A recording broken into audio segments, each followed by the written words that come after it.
2026년 서울, 경기도 집값 전망과 투자 전략. 이번 주 월요일 아침 부동산 중개소 앞에 60대 후반으로 보이는 부부가 서 있었습니다. 남편이 유리창에 붙은 매물 사진을 보며 한숨을 쉬었습니다. 작년 이맘때 봤던 그 아파트였습니다. 가격이 8천만 원이나 올라 있었습니다. 아내가 조용히 말했습니다. 그때 샀어야 했는데요. 남편은 고개를 떨구며 중개소 문을 밀었습니다. 중개인은 부부를 보자마자 알았습니다. 또 타이밍을 놓친 사람들이구나. 요즘 하루가 멀다 하고 이런 분들이 찾아옵니다. 1년 전, 6개월 전에 봤던 집을 다시 찾아왔다가 가격이 올라 있어서 후회하는 사람들 말입니다. 여러분도 혹시 이런 경험 있으시지 않습니까? 망설이다가 기회를 놓친 경험 말입니다. 지금이 바로 그 순간일 수 있습니다. 올해 2026년 서울과 경기도 집값은 어떻게 될까요? 지금 사야 할까요? 아니면 기다려야 할까요? 오늘 이 시간에는 올해 부동산 시장 전망과 함께 구체적인 투자 전략을 낱낱이 공개하겠습니다. 이것은 단순한 예측이 아닙니다. 수십 년간 부동산 시장을 지켜본 전문가들의 분석과 실제 투자자들의 경험을 바탕으로 한 이야기입니다. 박 선생님은 작년 연말에 중요한 결정을 했습니다. 10년을 모은 돈으로 경기도 아파트를 샀습니다. 주변 사람들은 말렸습니다. 아직 이르다고, 더 떨어질 수 있다고 했습니다.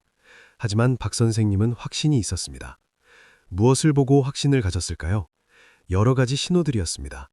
먼저 금리였습니다. 작년 말부터 금리 인하 이야기가 나오기 시작했습니다. 중앙은행이 경기 부양을 위해 금리를 낮출 것이라는 전망이었습니다. 박 선생님은 과거를 떠올렸습니다. 금리가 내려갈 때마다 부동산 시장이 어떻게 움직였는지 말입니다. 항상 같은 패턴이었습니다. 처음에는 조용하다가 서서히 거래량이 늘어났습니다. 그리고 어느 순간 가격이 오르기 시작했습니다. 두 번째 신호는 거래량이었습니다. 작년 하반기부터 부동산 거래량이 조금씩 늘어나고 있었습니다. 사람들이 움직이기 시작한 것입니다. 박 선생님은 알았습니다. 이것이 시작이라는 것을 말입니다. 세 번째는 분위기였습니다. 부동산 중개소에 사람들이 다시 모이기 시작했습니다. 매물 문의가 늘어났습니다. 주말마다 집을 보러 다니는 사람들이 눈에 띄게 많아졌습니다. 이 모든 신호를 종합해서 박 선생님은 결정했습니다. 지금이 마지막 기회일 수 있다고 판단했습니다. 그래서 과감하게 매수했습니다. 과연 이 선택이 옳았을까요? 석 달이 지난 지금 박 선생님이 산 아파트 단지의 시세는 어떻게 됐을까요? 이미 4천만 원 정도 올랐습니다. 석 달 만입니다. 박 선생님은 안도의 한숨을 쉬었습니다. 타이밍을 잘 잡았다고 생각했습니다. 하지만 이것은 시작일 뿐입니다. 전문가들은 올해 서울과 경기도 집값이 본격적으로 오를 것이라고 전망합니다. 왜 그럴까요?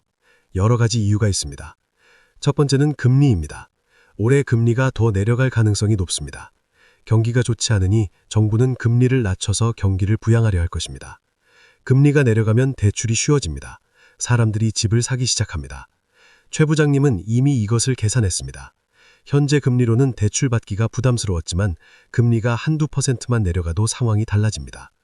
같은 월급으로 더 많은 돈을 빌릴 수 있습니다. 최 부장님은 미리 준비하고 있습니다. 금리가 내려가자마자 움직일 계획입니다. 이미 관심 있는 매물을 체크해뒀습니다. 가격도 협상해뒀습니다. 금리 인하 시점만 기다리고 있습니다. 최 부장님 같은 사람들이 전국에 수없이 많습니다. 모두 기다리고 있습니다. 금리가 내려가는 순간 일제히 움직일 것입니다. 그때 어떤 일이 벌어질까요? 수요가 폭발합니다. 집값은 급등합니다. 두 번째 이유는 공급 부족입니다. 서울과 경기에 새로 지어지는 아파트가 줄어들고 있습니다. 지난 몇 년간 건설사들이 분양을 꺼렸기 때문입니다. 각종 규제와 원자재 가격 상승으로 수익이 나지 않았습니다. 결과적으로 올해와 내년에 입주하는 물량이 적습니다. 새 아파트를 원하는 사람들은 선택지가 제한됩니다. 경쟁이 치열해집니다. 분양가도 올라가고 기존 아파트 가격도 따라서 오릅니다. 정 여사님은 이것을 일찍 간파했습니다. 분양 물량 통계를 꾸준히 체크했습니다. 앞으로 2, 3년간 공급이 부족하다는 것을 확인했습니다. 그래서 기존 아파트 값이 오를 것이라고 예측했습니다. 정 여사님은 작년에 재개발 예정 지역의 아파트를 샀습니다. 오래됐지만 위치가 좋은 곳이었습니다. 주변에 새 아파트가 없었습니다. 재개발이 되면 이 지역은 완전히 달라질 것입니다. 지금은 불편합니다. 낡은 아파트에서 재개발을 기다려야 합니다. 하지만 정 여사님은 기다릴 준비가 되어 있습니다. 3, 5년 후를 보고 투자한 것입니다. 그때쯤이면 이 지역은 신도시처럼 변해 있을 것입니다. 세 번째 이유는 전세 시장의 붕괴입니다. 전세가 거의 사라지고 있습니다. 집주인들이 전세를 월세로 전환하고 있습니다. 전세로 살던 사람들이 갈 곳이 없어졌습니다. 월세는 부담이 큽니다. 매달 나가는 돈이 아깝습니다. 10년, 20년 월세를 내면 집 한 채 값이 됩니다. 사람들은 깨닫습니다. 차라리 대출받아서라도 집을 사는 게 낫겠다고 말입니다. 이것은 매수 수요를 크게 증가시킵니다. 전세 시장에 있던 사람들이 매매 시장으로 이동합니다. 수요가 늘어나니 가격이 오릅니다. 올해 이 현상이 본격화될 것입니다. 강 선생님 딸이 바로 이런 경우입니다. 10년 넘게 전세로 살았습니다. 편했습니다. 하지만 작년에 집주인이 통보했습니다. 전세를 더 이상 안 받겠다고 월세로 전환하거나 나가달라고 했습니다. 강 선생님 잘 부부는 고민했습니다. 다른 전세를 알아봤지만 물건이 거의 없었습니다. 있어도 전세금이 너무 올라 있었습니다. 결국 내린 결론은 집을 사는 것이었습니다. 대출을 최대한 받아서 작은 아파트를 샀습니다. 부담스럽지만 어쩔 수 없었습니다. 강 선생님은 딸을 도와줬습니다. 계약금을 보탰습니다. 이제 딸 부부는 내 집이 생겼습니다. 강 선생님 딸 같은 젊은 부부들이 올해 대거 시장에 나올 것입니다. 전세 시장 붕괴가 이들을 내몰고 있습니다. 이것은 집값 상승의 강력한 동력이 될 것입니다. 네 번째 이유는 심리입니다. 사람들의 마음이 바뀌고 있습니다. 지난 몇 년간 집값이 떨어질 거라고 믿었습니다. 그래서 기다렸습니다. 하지만 떨어지지 않았습니다. 오히려 조금씩 오르기 시작했습니다. 사람들은 깨닫고 있습니다. 집값은 떨어지지 않는다는 것을. 서울과 수도권은 더욱 그렇습니다. 단기적으로 주춤할 수는 있어도 장기적으로는 오른다는 것을 역사가 증명했습니다. 이런 인식 변화는 행동 변화로 이어집니다. 기다리던 사람들이 움직이기 시작합니다. 더 이상 망설이지 않습니다. 지금 사지 않으면 영영 못 살 것 같은 공포가 생깁니다. 김 사장님은 이런 심리 변화를 목격하고 있습니다. 작년까지만 해도 주변 사람들이 집값 떨어진다고 했습니다. 지금 사면 바보라고 했습니다. 하지만 올해 들어 분위기가 완전히 바뀌었습니다. 이제는 언제 사느냐고 묻습니다. 어디가 좋으냐고 묻습니다. 김 사장님은 웃으며 대답합니다. 작년에 물어봤으면 좋았을 텐데 하고 말입니다. 이미 많이 올랐다고, 하지만 더 오를 거라고 말합니다. 김 사장님 말이 맞습니다. 이미 많이 올랐지만 아직 끝이 아닙니다. 심리적 전환점을 지나면 가속도가 붙습니다. 올해 하반기로 갈수록 상승폭이 커질 가능성이 높습니다. 그렇다면 구체적으로 어떤 전략을 세워야 할까요? 첫째, 서울 외곽과 경기도 접경 지역을 주목해야 합니다. 서울 중심부는 이미 너무 비쌉니다. 일반인이 접근하기 어렵습니다. 하지만 서울 외곽과 경기도 접계는 다릅니다. 아직 상승 여력이 있습니다. 특히 지하철역 가까운 곳은 주목할 만합니다. 교통이 편리하면 수요가 꾸준합니다. 조 부장님은 이런 지역에 투자했습니다. 서울 경기에서 한두 정거장 들어간 경기도 아파트였습니다. 지하철로 서울 강남에 40-50분이면 갈 수 있었던 곳이었습니다. 가격은 서울의 반발 수준이었습니다. 같은 평수를 서울에서 사려면 2배 이상 필요했습니다. 조 부장님은 계산했습니다. 서울 집값이 오르면 이곳도 따라 오를 것이라고 봤습니다. 실제로 그렇게 되고 있습니다. 서울 집값이 오르자 사람들이 경기도를 보기 시작했습니다. 조 부장님이 산 지역도 관심을 받고 있습니다. 문의가 늘어나고 가격이 오르고 있습니다. 둘째, 신규 분양보다 기존 아파트를 주목해야 합니다. 신규 분양은 경쟁이 치열하고 당첨이 어렵습니다. 게다가 입주까지 2-3년이 걸립니다. 그동안 시세가 얼마나 오를지 모릅니다. 기존 아파트는 즉시 입주가 가능합니다. 가격도 협상이 가능합니다.